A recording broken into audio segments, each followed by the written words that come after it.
Hey, mi gente, what's good? I am in Augusta, Maine. I am sitting down with the owner and coach, Delani Sher. She's gonna share her story. It's gonna be awesome. I hope you guys enjoy. And of course, if you think anybody else would enjoy this content, make sure that you guys share it as well. All right, let's get into it.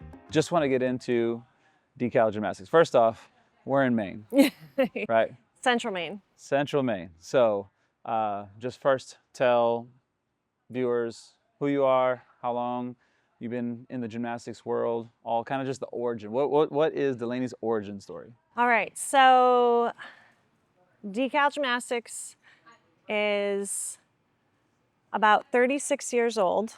My mom and my dad started it when they moved to Maine. They moved back from Maine. My dad's from Maine, my mom's from Pennsylvania. She was a gymnast. She did it all through like her early years, got to high school. Parents had kind of divorced, and because of money, she had to kind of cut back what she was doing in the gym, and then in high school started coaching. She wrote in her high school yearbook, like, what will you be when you grow up, or what are you gonna do with your life or whatever? And she's like, I'm gonna be a gymnastics coach. And so they moved back to Central Maine. My dad was a football coach. She was like helping with tumbling or helping at other gyms. She was a judge for a little bit. They had me and my sisters, so there's three of us, Delani, Carly, Alexis, and Decal is named after the three of us. So I am Delani, the DE of Decal. My sister Carly is the C, and then Alexis is the AL. Okay. So that's the gym name origin, because everybody's like, Decal's so random, but it's not to us. The logo is actually my sister and I on the beach, which ended up being like, my mom took this really cool shot and we hang it up. And then when we were trying to brand the gym, that ended up being our logo. So that's kind of the backstory and the name. But Decal started as just like a pop-up. So my parents would buy whatever equipment they could off of yard sales and built up enough that they would go to like elementary schools and set up for the day, either leave the equipment there or lug it back in the car and like run a 1 day a week shop. At one time we had like, in a 5-day week, we had 4 different locations for gymnastics classes throughout like northern Maine at the time. So we're in Augusta. The gym origin is in Dover Foxcroft, which is about 2 hours north of here, really in the middle of nowhere. In a room where they had like 2 strips of floor, a balcony that surrounded the whole gym. The bars, the high bar went like to the balcony. And then like beams, our runway was 46 feet long. That's kind of like where we got the start. And so I was 5 when she opened the gym, and I started coaching when I was about 12. It was literally like one day her helper had called in and she's like, you're old enough to stand at the other end of the floor. And so I went and stood at the other end of the floor. And then like, as I got older, I could teach more. We do an inter squad program, which is like the rec kids learn a routine and everybody competes and meets. And so I was old enough to where I could like coach an event. So I would bring everybody through the routines and that. And then when I hit high school, I decided I wasn't gonna do gymnastics anymore. And so they put me on Saturday morning taught classes, and they're like, that's kind of where it took off. In high school, I ran my own program. Like, so I'd leave school, drive an hour west and set up the gym, teach classes all day, tear it all down, go home, and then do it like once a week. And then ended up going to college in the area. And so I had my 1 day a week, and then I borrowed enough equipment to do another school and did 2 days a week, to where I ended up like, my first gym I opened was in like an abandoned school building where I had the floor in one classroom, the vault runway coming out of one of the rooms, bars was in another classroom, and then beams were in another classroom. And I was like, once I hit like, I think it was like I hit like 150 students or we couldn't get the temperature above 55. It was, I can't remember now because I was only like 19 or 20. We moved to a different location, and then the gym grew there. And then I dropped out of college and kind of did like the University of Life and just coached and worked for my mom and did that. Yeah. So yeah, that's kind of how it started. Yeah. Yeah. So, and right now we're in Augusta, Maine, right? But there's 2 locations of Decal, correct? Yeah. So we've always been a gym that's had multiple locations. Okay. I don't know why, we just always have. Like growing up, we used in Oakland where our other gym is, we've always kind of had a gym in that area, but we've rented out of different spaces. And then I ran a gym up in Farmington and rented out of a space. And then we had like our other main gym was in Skowhegan. And we kind of like always did that until it got to the point where we were just renting a lot and the kids were progressing a lot. And so we needed more equipment, we needed more space. So when I was in college, the owners of this gym had approached my parents about selling the business to them. And they were in a position where they just couldn't do it. And so they walked away from the sale. And like about 3 years later, I had moved out to Arizona to kind of just like take a break from everything and ended up in gymnastics. And when that situation didn't work out for me and I knew that I wanted to do this, but I wanted to do it back home, I came back here and I drove by this gym, any chance I could to wait and see if they were open. And I called the owner probably 7 times, telling him I was interested in buying his gym. And he's like, but I'm not selling. And I was like, but when you're ready to sell, But if you do though. I want to be the first one. And so he was like, well, I'm open to meeting with you. And so I came in and I met with him and I'm like, listen, I need a permanent location. Like where we're at is only short term. Where we're at and the other place is only short term. Like I need a permanent spot. And his wife was like, we're ready to sell. And so she kind of made it all happen. And I bought the gym from them in 2011. And I was 26 at the time. And this place was still in the 80s. They didn't have a vault table. The floor was like, there was so much plywood over a little bit of foam and then a little bit of foam. Like our floor here feels like our evolution of gymnastics because it started pink, then we went to the traditional floor, blue carpet, and now we have the purple floor. But so while we were here, we were in a different building.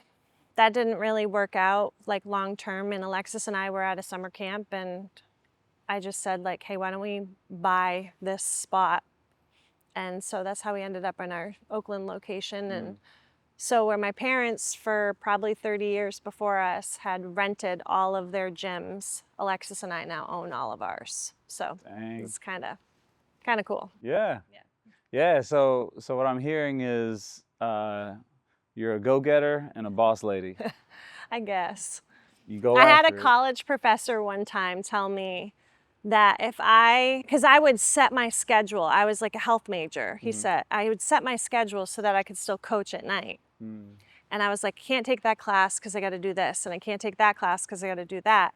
And he's like, in class one day, I had failed a test or something. And I'm like, I just dropped the ball. And he, in front of the whole class said, if I would apply myself in school like I do my fun job, I would be his best student. And I literally dropped out of school that day. And then the next year, that professor ended up paying me for private lessons for gymnastics for his kid. And I was like, funny how this works, but yeah. Wow. I've kind of always been the gymnastics girl. Yeah. Not always by choice, but it kind of like ended up being that way. Yeah. It wasn't until I bought this place and met my husband that this became like my thing, like my passion, what I knew I was good at, what I knew I could help kids and bring something different to the area. Yeah. So with the 2 locations, explain what's the difference? What you guys got going on in Oakland versus here in Augusta? So Oakland is more of like a rec feeder gym. We do our lower level team, our Excel kids. Here was primarily bought to be like an optional training gym, but we also offer all of like the rec and all of the stuff there. Like all our meets are hosted out of this gym. Oakland really stays true to our roots. Like it is a feeder program, like come in, like learn basic gymnastics, fall in love with gymnastics. If you're ready to be like super committed and into gymnastics, then they transition here when they kind of max out of what they can do at the other gym. So like everybody says it's so hard to build a gym or to like have high level gymnastics in different places. Like we've made it work everywhere. It didn't matter if the ceiling was too low or we didn't have a long runway, or I mean, just some of the places we've had gyms, I'm like, and we got up to a certain level and then we would take the kids and travel them to the next place or whatever. We'd make it work. Yeah, yeah. I get it. And we were saying right before we started recording was the no excuses. Yeah, right? no, none. No excuses. We as coaches don't really allow that for athletes. So having to live it in multiple different ways. And, you know, I'm a part of a church plant, so I know what to set up and tear down. I'm DJ, so I set up and tear down all the time. But to do that with gymnastics is also crazy because now you're thinking equipment as well and having to reposition everything. So even though gymnastics has been your life and it's been in the family, right, very family roots, what are some maybe like some misconceptions that you may have had where, okay, I know my parents own, I know this is what they do or whatever, but when I do it, I might do it like this. And then you get into it and you're like, crap, I couldn't do it like that. Or maybe, I don't know, just it's like misconceptions that from a gym owner's perspective. I think like one of my biggest misconceptions like at the beginning was I was always under the impression that the parents were against me. Like I took everything so personal and I would feel so strongly about what I was trying to accomplish that I always felt like I wasn't articulating it enough. And I have been super blessed my whole gymnastics career that I have had some really important people at really important times in my life. So when I first like was building a team, I had 5 parents, 5 totally different athletes, but each parent would talk to me as though I was included in the conversation. So it's like, hey, Susie's having this problem at school. Like, would you mind just like you're with her more than I am after school. Would you mind following up? Like including me. So then I also felt like I could include them in the conversations of like, hey, we're having a mental block on this. It's not because we're not working on it, but she's struggling and I don't want to push or I need to push. My one athlete that I had at that time, she was like the kid that I had to kind of ride all the time. And I was that coach that would. And then I moved away, and when I came back, I was a different coach. And so I wouldn't ride her as much, and her mom came in and she's like, hey, she just feels like maybe you don't like her anymore. And I'm like, well, what do you mean? I'm like, I'm with her every day. Why would she feel like that? And she's like, because you don't yell at her anymore. And I was like, oh, I'm just different. Like I don't coach like that anymore. I mean, I can if she needs me to, but I would rather not like scare her into doing something. And I think that was like my biggest thing is like I could make this a partnership versus a dictatorship. And I could figure out my athletes a little bit more if I like was willing to listen versus be like, no, you have to do this. This is like that there was one path. My mom was always really great with everybody. Like I remember people coming to our gym when I was little and being like, you have the most unathletic group, but they do really great gymnastics. And I was like, I kind of want that to always be our edge. Who in the world would think that you'd have good gymnastics in the middle of nowhere, Maine? But we're gonna try to do it and we're gonna meet you where you're at and make it your best gymnastics. Not like, it doesn't have to be the world's best gymnastics. It just has to be your best gymnastics. Yeah, no, that's good. So with being the owner, being a coach, we know at some point life has to keep moving on, even if we're not here, if we got to travel, all the different things. So in your always having to wear multiple hats, how have you either started to prepare the future of either potential ownership, if other people are thinking about, I want to own a gym, you know, maybe because you had talked about that a little bit, where you wanted to train people up and get to a point where there's even enough funding in Decal to fund other people's dreams to live it out. So just kind of, how have you as a gym owner, having a coach, having to do all the lesson plan, all these different things, have been equipping your coaches as well as those who have future dreams? What's that process been like for you? I don't know, that one's hard because I still feel like sometimes I'm in that still.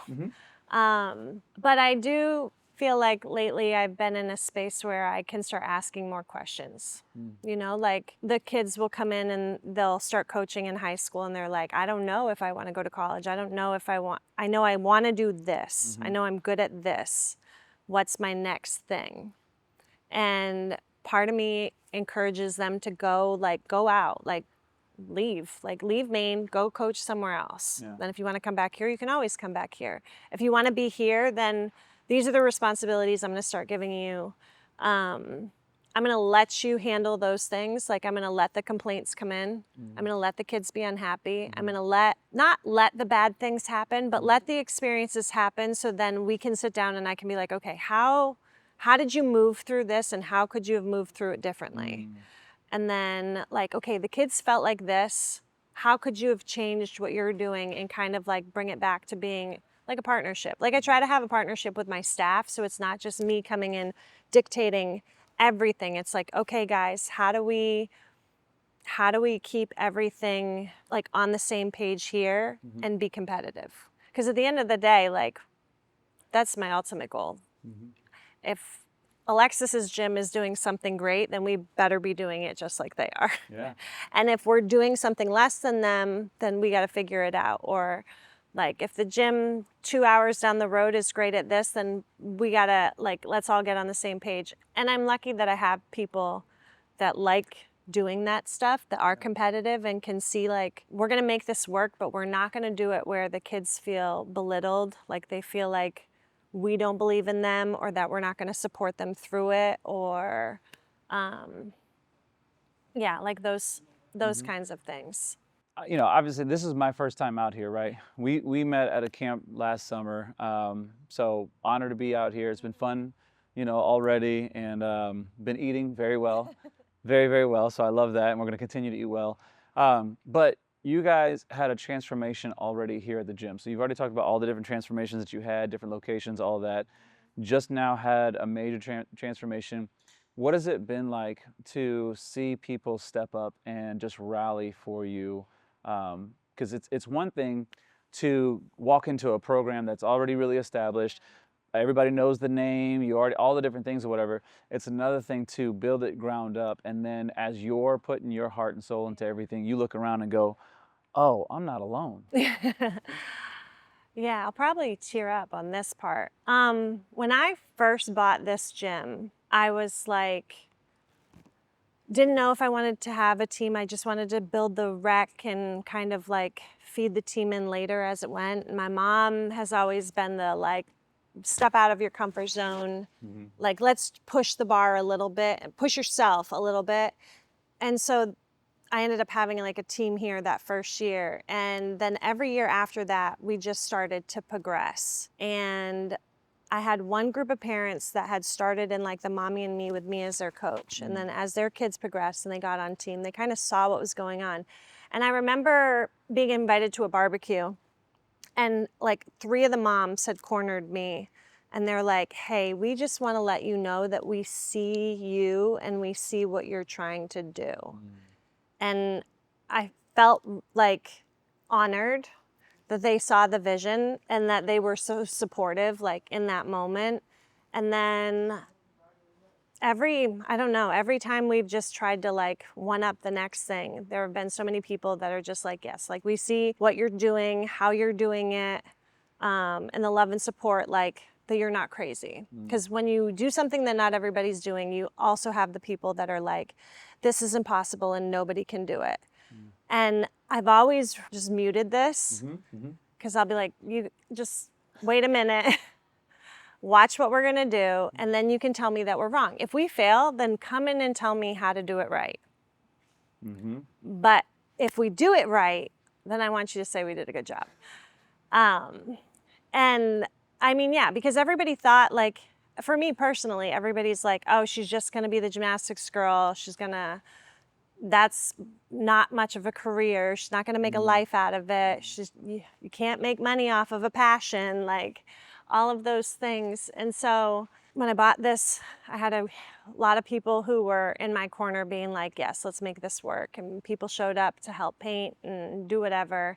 And I had it was my sister, one of my athletes who was just graduated at the time, and then another one of my athletes who was still in it. I mean, they came here for a week and painted every single day with me. One of them just drove 8 hours to Oklahoma to come to nationals because she was only 8 hours away. But like everything we've kind of like elevated, we've had all the same people there being like, this isn't impossible, do it.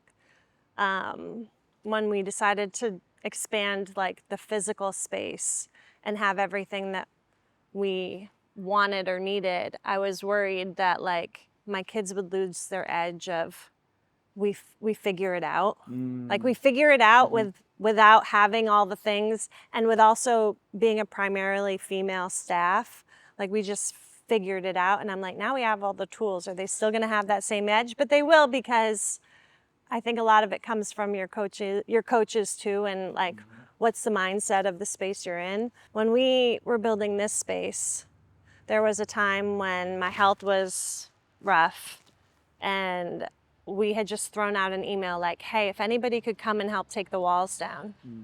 And half of the team showed up. And I was like, nobody knew that I was going through this thing, but you all showed up for me because you believed in what we're doing. And we do a lot of like, be the light. The power goes out, we've only got 2 doors, and you just make your way to those 2 doors. Or if everybody's having a bad practice, one person can turn the light switch on and be the light of the group.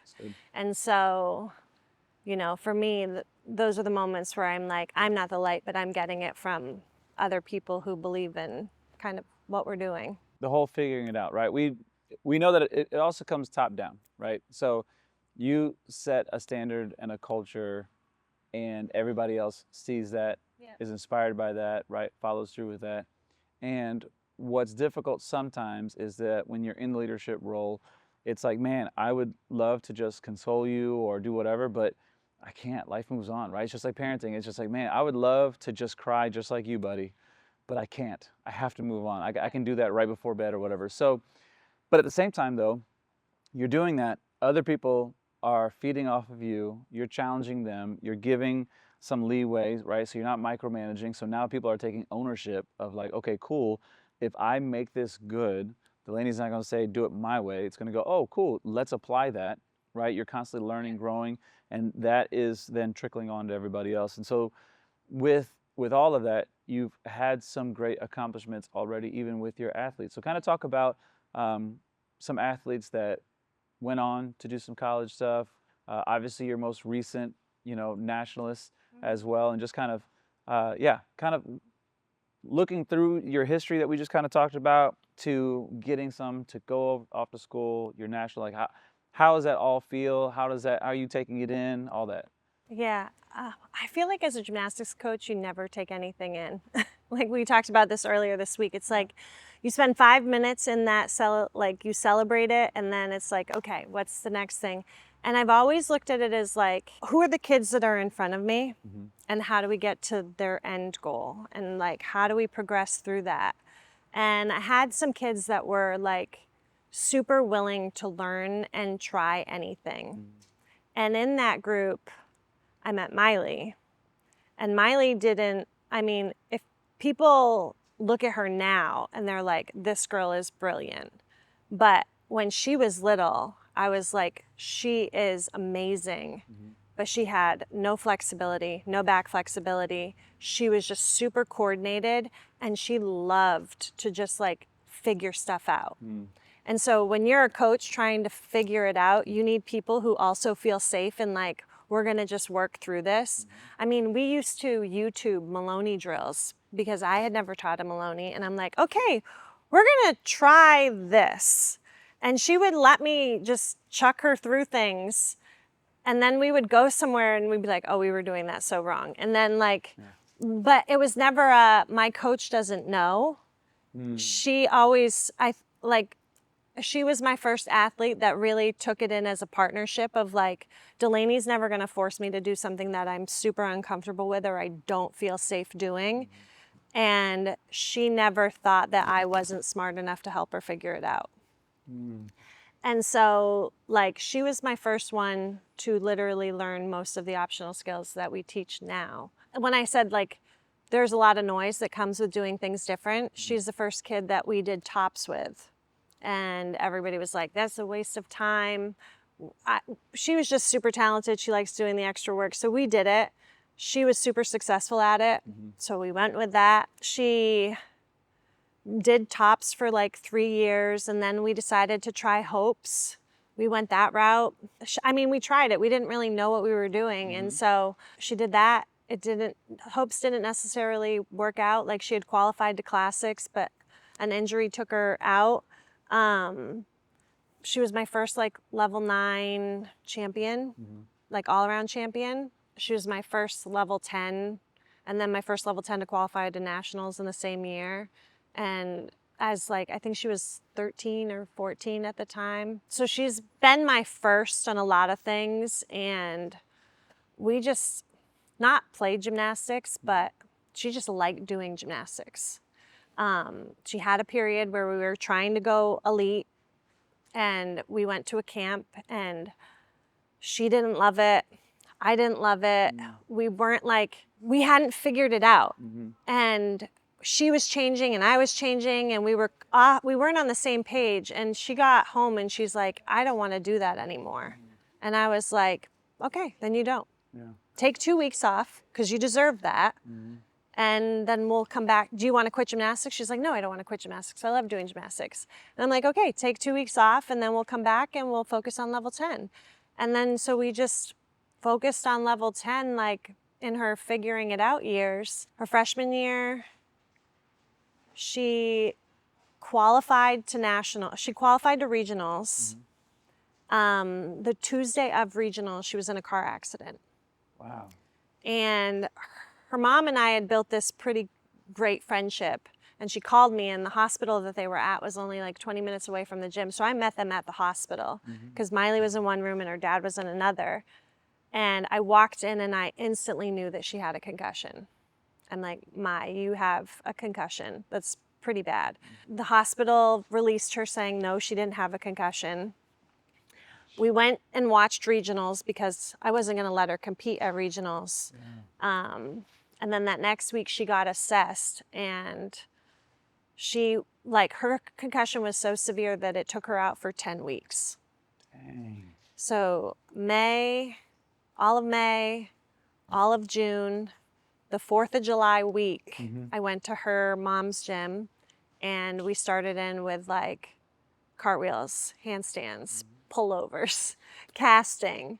Like this girl was a junior elite, and we had to go like walking down the beam. Do you get dizzy? Walking backwards. Like she went back to beginner gymnastics. And that was her sophomore year.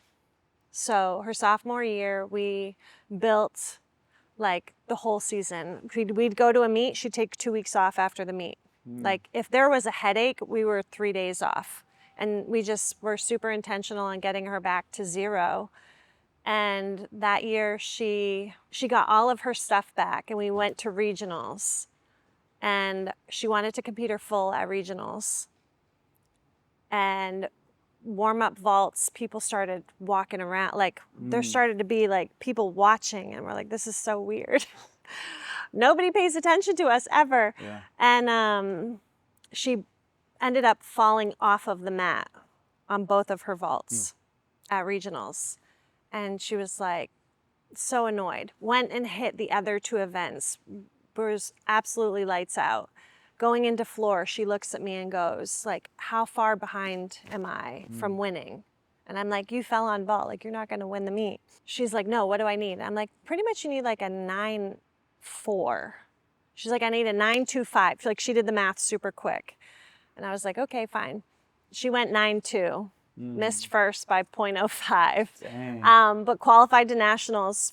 Like, that year, we went to nationals and we're like, just to enjoy the experience. Like, you've had such a crazy year. Enjoy being at nationals.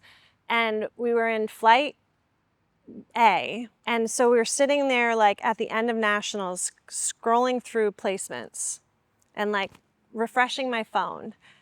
And she was, like, 7th all around, like, all the time. She was in the top 10. And our goal was, like, top 25. Oh. And so she, like, the meet ended and we're both sitting there and I'm like, Miley, you're still in 7th. Like, you're top 7 in the nation. And we're both like, it's like real. We're like, this is like, you're top 7. We celebrated top 7 probably bigger than we did when she came in first because we were just floored. That opened the recruit process for her. And I had never gone through that with any of my other athletes. I had another athlete go D3. So I knew what that was like, but we hadn't done any recruiting here. And so we knew a bunch of people. They gave us all their stuff. She sent out all the emails, but placing 7th at nationals kind of gave her a little bit of an edge. And so she had a lot of schools come looking and talking to her. And then we decided to do like a recruit camp. Like, we'll go, we'll have fun. She went and she was absolutely brilliant. At that camp, some of the big schools like started to follow her. And then they started talking to me and I'm like, are you sure? They're like, did you help? I'm like, yes, the whole way through. It's just been her and I. And so she came back and like, she had offers when people were like, we don't know if we're going to get an offer from this school. Yeah. And like, she had offers before she had even really gone on any visits, which is unheard of. So I joke like that I'm not going to really know how the real recruit process goes because hers was so easy. And so she picked her school. She's going to go to, she's at the University of Kentucky. Then going into her junior year, we're like, you've already found your home base, like after club. Let's just have a really great year, like do all the things. The first time we dabbled in like trying to qualify for an Ostia Cup, just having fun with the gymnastics.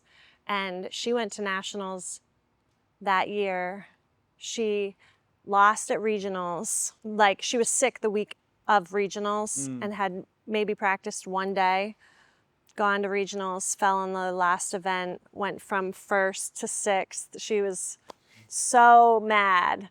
We went to nationals, and at that point, her double full vault was starting to get a little bit of traction. So people are like messaging me all the time. Is she gonna do the double at nationals? Is she gonna do this? And I was like, you know what? I'm turning this into a thing. I'm not answering any questions. You're just gonna have to log in and see what happens at nationals. And so that was our plan. We went to the practice. She didn't practice the double that day. We went to the zoo. Like, we just do fun stuff. Gymnastics is great, but you have to have a life even when you're doing the gymnastics. Yeah. The day of the meet, she was first up on vault, first event, squad A, and she went full, and then she went double full for a 9.85. And then, like, at that point, she was in a really great group and just crushed all of the other events. And it was like the year before, we're just sitting there and we're like, oh, like, you're still in number one. Yeah. You're still one. And everybody's like texting us, blowing up our phones. And we're like, this really just happened? And with Miley's gymnastics, especially, I've had a lot of great people that always saw her potential, like even in our region. And so when she won, everybody won. Like, everybody was happy for us. Yeah. Everybody could celebrate with us. Nobody was like, oh, that girl from Maine. Like, they were really great and like enjoying that moment with us and with her. And she was shocked. Cool. We were still shocked. Yeah. But she's always been amazing. Yeah. And so Kentucky got really lucky. And the fun part about Kentucky was she had her list of schools and I had my list of schools for her. And Kentucky was one of my lists of schools. Yeah, that's awesome. That's awesome to be able to go through all that ups and downs, which gymnastics is ups and downs in general, right? We've talked about it. You know, Wes has been talking about it this week. Everybody, you know, has to. So, last thing, we'll just wrap up here. What is something that you would say to 3 different people? One, the athlete. How to encourage them? What should they be thinking about? Should they try to win everything, all the things, whatnot? You know, and you can think about the younger one and just kind of overall. Then the second person, the parent. How, as you as a parent, can help team Yeah. as you were talking about earlier. How can you team with the coaches, with the facility to be able to make this goal for them? And then lastly, for the gym owner who is in kind of in the same situation of like, hey, we've been doing it, we're kind of figuring things out. Maybe we're either getting some traction or maybe I'm feeling discouraged because there is no, you know, traction. So the first one being the athlete. What would you kind of say to the athlete of how to encourage them as to how they should look at gymnastics as a whole? Gymnastics is a luxury that not everybody gets to participate in. That's something we talk about here quite a bit. Like, this isn't what you have to do, this is what you get to do.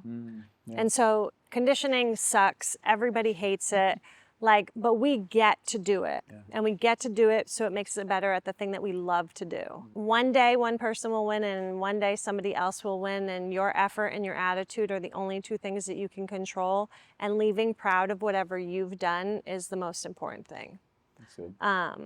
My sister and I just say, like, if it doesn't sit well with us, like, we could lose everything, but we stuck to our morals and our beliefs through the process, then we've won. And the same goes for the athlete. You can do everything right and still come in last place.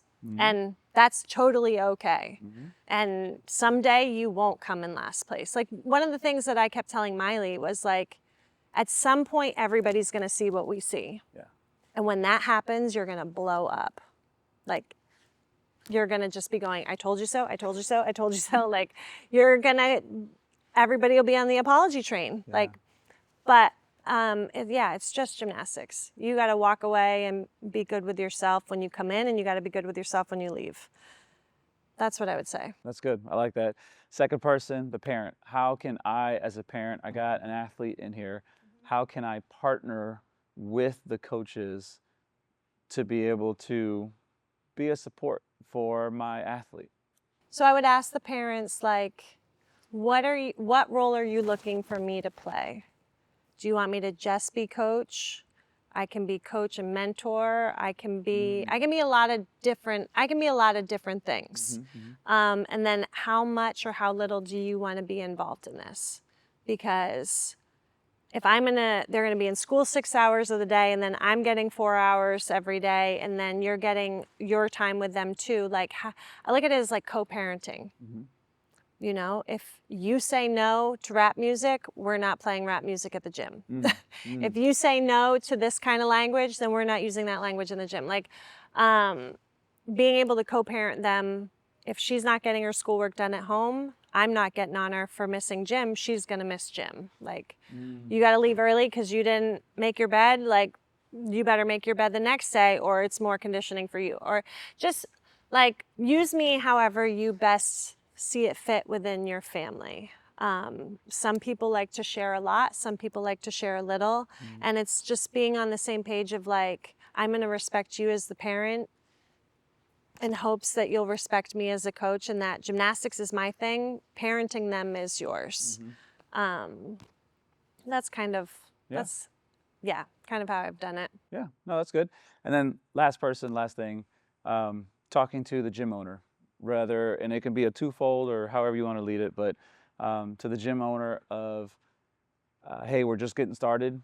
Like, what are some things that I should probably think through first? Like, what should I care about a little bit more? What should I not care about as much? So to the gym owner and coach, I would say relationships are the most important thing. Like, from your mommy and me classes. Because if their kids love doing it little and you have the right relationships in place where everybody's going to see these kids grow up, then the parents also feel safe that their kids are always going to grow up in an environment with the right people. That was probably the most important piece. Like, we want everybody to leave here feeling like we're part of this community. Not just the gymnastics community, but we're part of the community. And like, I, the owner, can come in and teach a taught class or a beginner class, or like, I'm gonna see these kids at the school and I'm gonna say hi to them and hug them and, you know all of the things. That would be the first piece, is your relationships matter, and also not putting a limit on somebody's ability.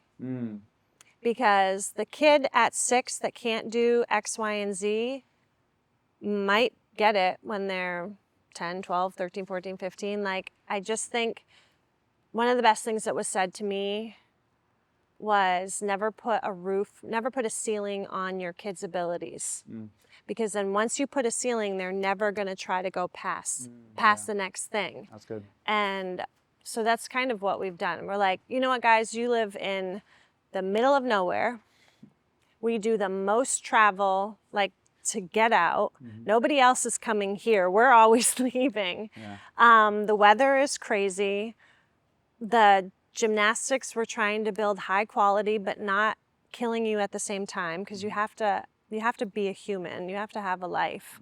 But that's kind of our edge. Like, you can be a great gymnast. You can do all these things. Use what kind of your disadvantages are to always setting the bar a little bit higher. That's, Yeah.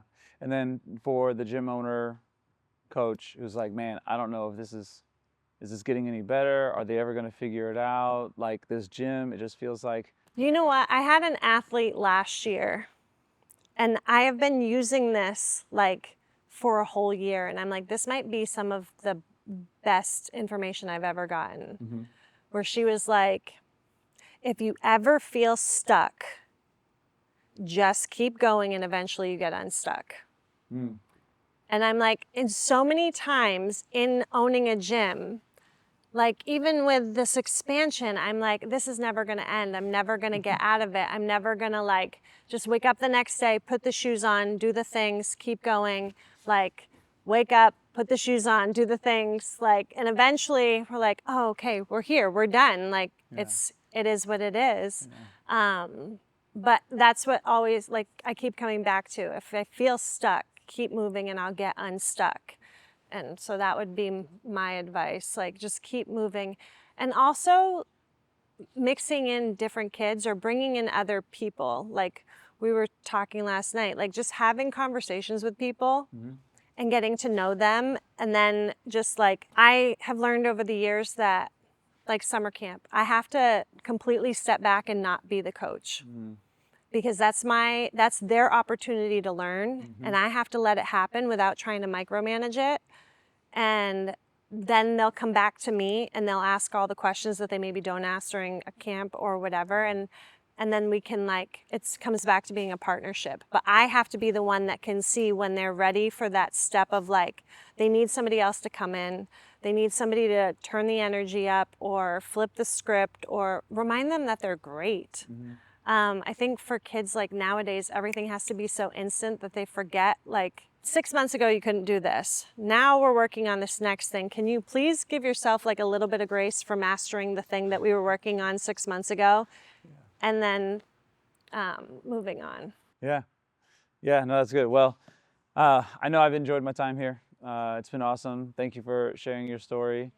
We've obviously been able to chop it up and get to know one another more. And it's been awesome to see, because it's, I might be in here as a coach, but and I do this with DJing and everything else. I don't care your title. I don't care what you've done, all the different things or whatever. It's just, do I like being around you? Are you constantly, are you passionate, right? I'm still charged up by passion, those kind of things. And are you able to see big picture, or do you get, like, focused on just, oh, woe is me? I mean, you kind of touched a little bit on your health and everything else. So there's so many things that you could have just easily just locked in and been just like, oh man, like, life's just unfair or all that. And to some point still be right into feeling that, but not allowing that to be an excuse, an hindrance, and you continue to see like, hey, as long as the Lord has me here, I still have another day to pour into this family, to pour into these coaches, to the kids, to this community.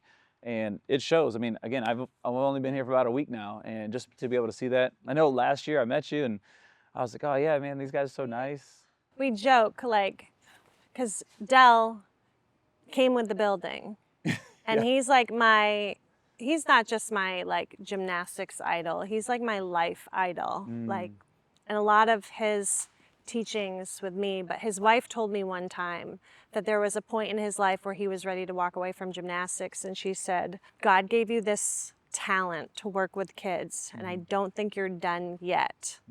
And I've been like, I like sit on it a lot, because I'm like, you know, I was given that same talent, you know, working with kids, and let's not think that nothing is possible. Like, everything is possible. We just have to have a plan. We have to have the right people. We have to have our faith. We have to be leading with all these different things. And he's the one that, like, he was the first person I brought in outside of my immediate family, like into the circle. And so we would have all these big conversations, and then pretty much like that's what our summers are. We just bring people in, have different gymnastics conversations on what are we doing? What do we feel like we're doing right? But what could we do better? What are other people doing better? Like, even just having you here this week, the girls are like, one of the things they said last night was learning how to talk differently. Like, just being able to get the point across, but you can say a little bit more positive, or I like the way he said this, or how he said that, or the way he talked to the kids about these things. Like, that's something that I could do better at. And I'm like, well, that's why we have these conversations, is why we bring people in. And yeah, it's been great. So we're glad you're here. That's cool. Yeah, awesome. Well, thanks a lot. Appreciate it. Proud of you. Great job. Love it. Let's rock it another day.